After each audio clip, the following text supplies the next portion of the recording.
Water level metre. ಬೋರ್ವೆಲಲ್ಲಿ ಯಾವ ಲೆವೆಲಲ್ಲಿ water ಇದೆ ಅಂತ ಕಂಡುಹಿಡಿಯೋಕ್ಕೋಸ್ಕರ ಇದನ್ನು ವಾಟರ್ ಲೆವೆಲ್ ಮೀಟ್ರ್ ಯೂಸ್ ಮಾಡ್ತೀವಿ. ಇದು ನೋಡಿ ಸರ್, ಇದು ಸೆನ್ಸರು.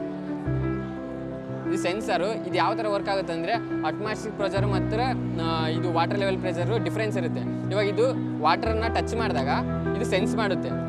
ಯಾವ ಥರ ಸೆನ್ಸ್ ಮಾಡುತ್ತೆ ಅಂದರೆ, ಇವಾಗ ಈ ವಯರಲ್ಲಿ ಮೀಟರ್ ಇದೆ, ಇಷ್ಟೊಳಗೆ ಹೋಯ್ತು ಅಂದರೆ ಅದು ಟಚ್ ಆದಮೇಲೆ ಒಂದು ಸೌಂಡ್ ಬರುತ್ತೆ, ರೆಡ್ ಕಲರ್ದು ಟ್ಯೂಮ್ ಅಂತ ಸೌಂಡ್ ಬರುತ್ತೆ ಸರ್.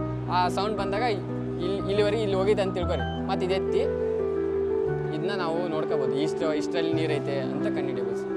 ಅದಕ್ಕೋಸ್ಕರ ಯೂಸ್ ಮಾಡ್ತೀವಿ ಸರ್.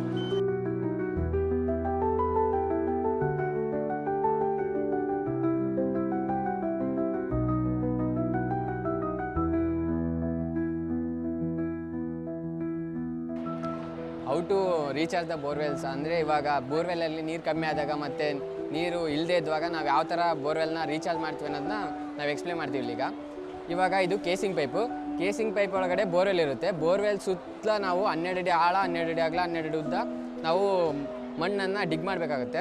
ಡಿಗ್ ಮಾಡಿಬಿಟ್ಟು ನೆಕ್ಸ್ಟು ಕೆಳಗಡೆ ಬಂದು ಇಲ್ಲಿ 40 mm ಸೈಜ್ದು ಸ್ಟೋನ್ಸ್ನ 2 feet ಹಾಕಬೇಕು. Next 20 mm size stones, next 10 mm, ಆಮೇಲೆ 5 mm, ನೆಕ್ಸ್ಟು ಚಾರ್ಕೋಲ್ ಸೌದೆ ಇದ್ಲು ಹಾಕಬೇಕಾಗುತ್ತೆ. ಅದಾದಮೇಲೆ ಇಲ್ಲಿ ನೈಲಾನ್ ಮೆಶು ಅಂದರೆ ಸ್ಕ್ರೀನರ್ ಥರ ಯೂಸ್ ಮಾಡಬೇಕಾಗುತ್ತೆ. ಇದನ್ನ ಹಾಕಿ ಅದಾದಮೇಲೆ ಸ್ಯಾಂಡ್ ಹಾಕಬೇಕಾಗುತ್ತೆ. ಇವಾಗ ಇದಾದಮೇಲೆ ಒಂದು 2 feet ಜಾಗ ಖಾಲಿ ಬಿಡಬೇಕು.